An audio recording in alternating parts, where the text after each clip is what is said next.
Ерөн байна штэ те. Хайр гэж байдаг байхгүй юу? Энийг л ойлгох хэрэгтэй найзаа. Өөр чамд юу ч хэрэггүй, үүнийсээ ойлго. Ойлголоо найзаа, жаад бүр маш их согтцсон байна. Одоо ерөөсөө л дуудлагын жолооч дуудаж хөргүүлэхгүй бол одоо нэр үнэхээр аюултай шүү.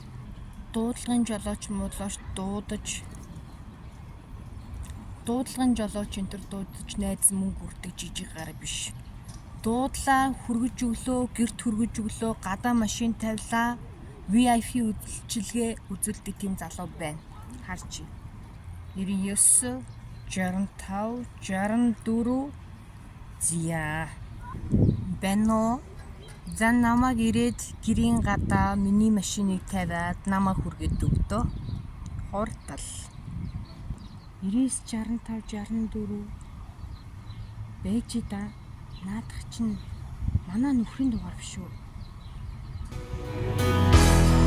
I must be crazy now. Maybe I dream too much. But when I think of you, I long to feel your touch, to whisper in your ear. Ёо, нүдрөө юм орчих юм. Гэтэ манай нөхөр давхар ажилд орсон гэж хэлээг юм да. Яах вэ? Хэднүр болж ивэл эхний мөн хаач. Дууд.